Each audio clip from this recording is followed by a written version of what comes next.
The animal I saw was slender and graceful, with a triangular face and large green eyes. Its small pink tongue was lapping up and down its fur, grooming itself. The only thing that truly mattered was that it was a black cat. That was the only thing that really stood out. I was skeptical of coincidences, and as I walked past him, the black cat rose and walked across my path. It was a graceful, ominous movement that didn't really faze me. It was just one of those moments of bad luck, like dropping my phone and having it shatter on the floor. I shrugged it off and continued my day, but I still knew the truth. A black cat crossing your path is bad luck. It's an old superstition that has been passed down for generations, and I was not going to ignore it. By noon, I had already seen my third black cat, all ears and long legs, impossibly tall, and my anxiety began to grow. It is said that 3 is a magical number, a number associated with witches and their black cat familiars. My unease only grew as I considered the implications of this superstition and how it could be connected to my own life. That morning, I had already experienced a number of unfortunate events: a broken phone, a delayed flight, and news of an incoming cyclone. The airport receptionist gave me a reassuring Colgate smile and said that their job was to make sure I would be safe, despite the extreme weather. I looked at him and thought about the 3 black cats I had seen since waking up. But I knew that no matter what I said, fairy tales and superstitions were for children, and I was too old to believe them. I was walking around in the airport, deep in thought and not paying attention to my surroundings, when a black blur rushed past me. I was surprised to see it was a cat. I couldn't fathom how it had gotten in there in the first place, since animals aren't typically allowed in airports. It seemed especially bad luck for all the travelers inside, since a black cat in the midst of such a large crowd could potentially cause catastrophic events.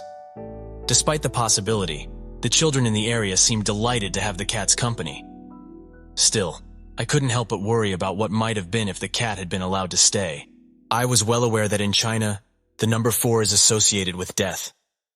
I knew the implications of the cat crossing my path. How could I ever have embraced that concept? A broken phone is certainly unfortunate, but it cannot compare to the tragedy of having a deceased sibling, no matter how many cats cross your path.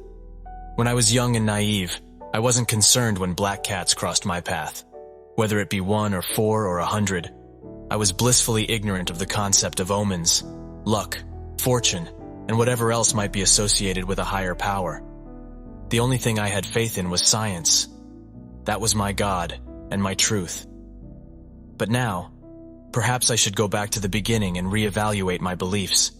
I was quite dedicated to my advanced physics studies, and I was very eager to learn about the world around me and all its mysteries. I wanted to have solid answers and a deeper understanding of life, death, and everything else that exists. I hoped that science would provide me with the answers I sought, almost like a guidebook to life. This was the promise of science, for me and for everyone. No matter which area of physics you're studying, there comes a point when your professor will give a bashful smile and explain that the exact reason why things operate the way they do is something of a mystery. They may point out that there are equations that appear to explain the phenomenon, but these equations are either based on observation or just invented. They just happen to work for the time being, so they are retained. No matter how much progress we make in our understanding of the world and its complexities, we cannot help but recognize our inherent fallibility. Despite the many scientific advancements made by brilliant minds like Albert Einstein and Neil Armstrong, we remain fundamentally gullible creatures who once looked up at the sky and created gods to make sense of the sun, moon, and death. Ultimately, even science is just an act of faith. I could never truly come to terms with the idea of faith. The concept of having to accept something that I wasn't certain of seemed like a lie. Science was meant to provide explanations for everything. Yet when it came to certain great mysteries, it seemed to hit a wall and simply say, "Well, I don't know." It was difficult for me to accept that science may never be able to truly understand certain things. It made me question the worth of any type of belief, if it couldn't explain the meaning of love or the possibility of an afterlife. It was a hard truth to grasp, but it eventually dawned on me that science wasn't as infallible as I had once thought. I abandoned my studies in statistical physics, quantum mechanics, and particle physics, and all their confusing equations that only seemed to lead to a confusing abyss of uncertainty. It shattered me to realize I knew nothing at all. The universe was too immense, too complex, and too overwhelming for me. I felt as if I had become nothing. How could I keep living, thinking that I was nothing? I firmly believe that humans need a set of beliefs more than they need oxygen. One became more careful of black cats and ladders, avoiding having 13 people gathered at the same table, and being cautious near mirrors.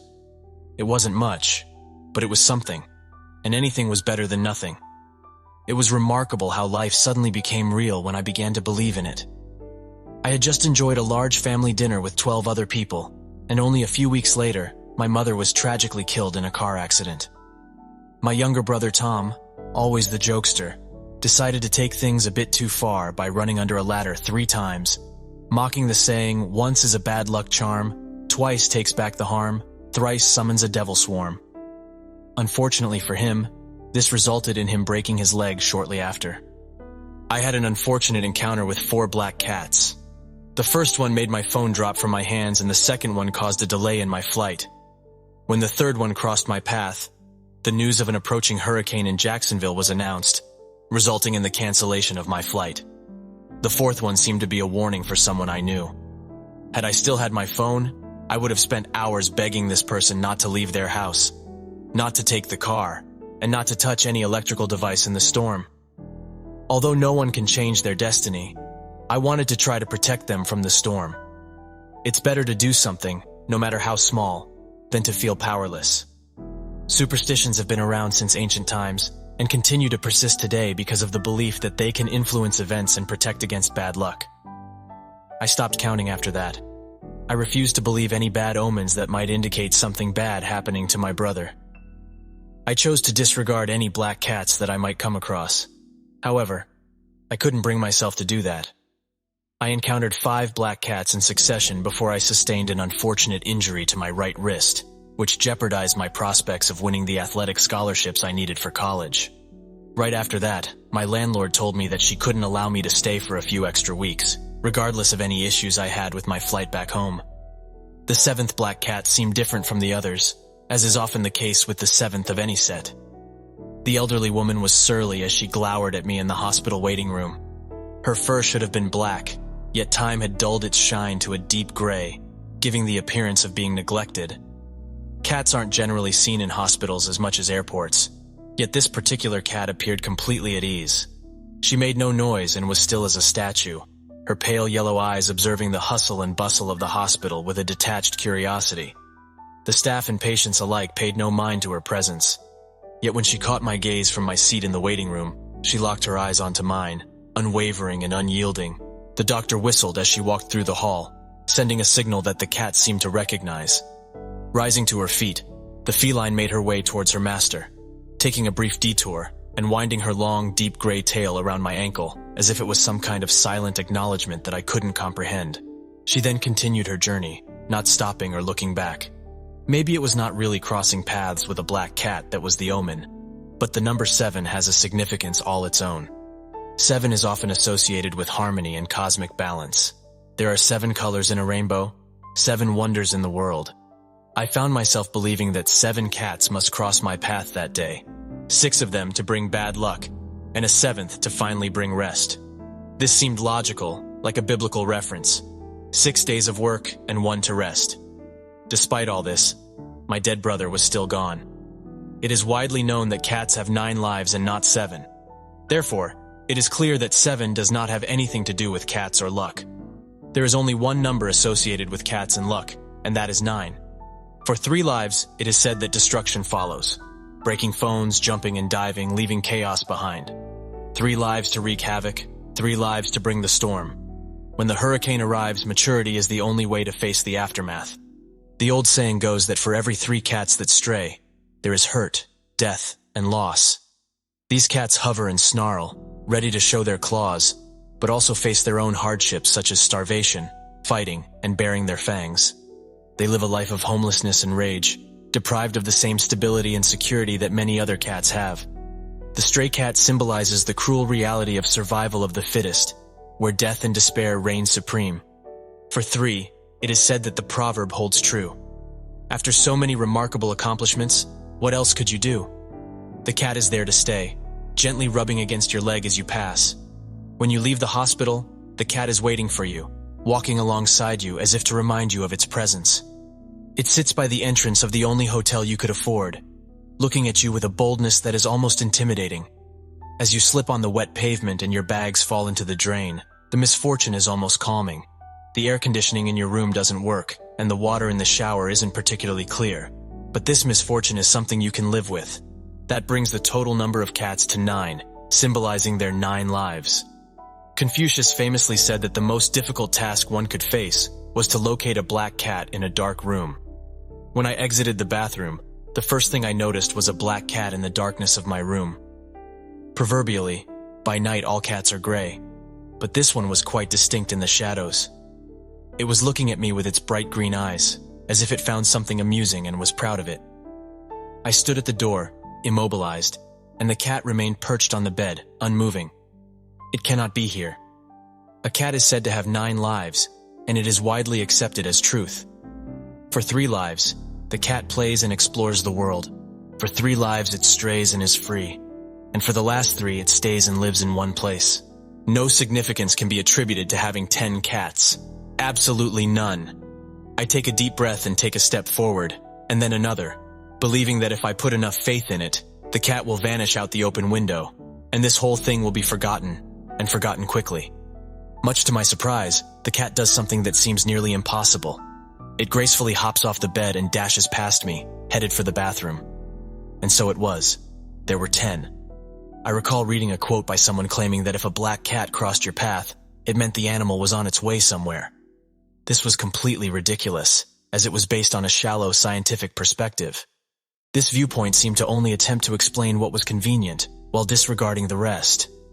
How can we be expected to exist in a world that only sees what it wants to see?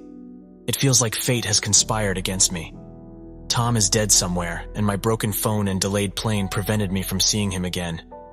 My chance of getting a scholarship is now lost, and I'm without a home. Somehow, Providence had a plan that I couldn't understand, yet it still existed. My broken wrist was part of that plan, and I could do nothing to stop it. Even though I don't understand it, I know that this all happened for a reason. If I add a 10th cat to my list, then anything is possible. The number of cats no longer makes sense, as I could cross off 11, 15, or even 100 cats in one day and it would mean nothing. It is not possible for things to make no sense. There must be something, some underlying cause or reason that explains it all. Without this, why are we here, and what purpose do we serve? What is the justification for all of the awful and undeserved events that have occurred? If there wasn't a 4th cat, Tom may have been alive today, but could have been dead tomorrow or in a year, with no one able to predict or prevent it. My mother would have died in that car crash regardless of my presence at the 13-setting table, and it is impossible to believe that such occurrences happen without cause. I am determined to find an answer, one that must exist, as any other outcome would be unimaginable. Confucius declared that the most difficult task of all is trying to locate a black cat in a dark room, particularly when there is not even a cat present.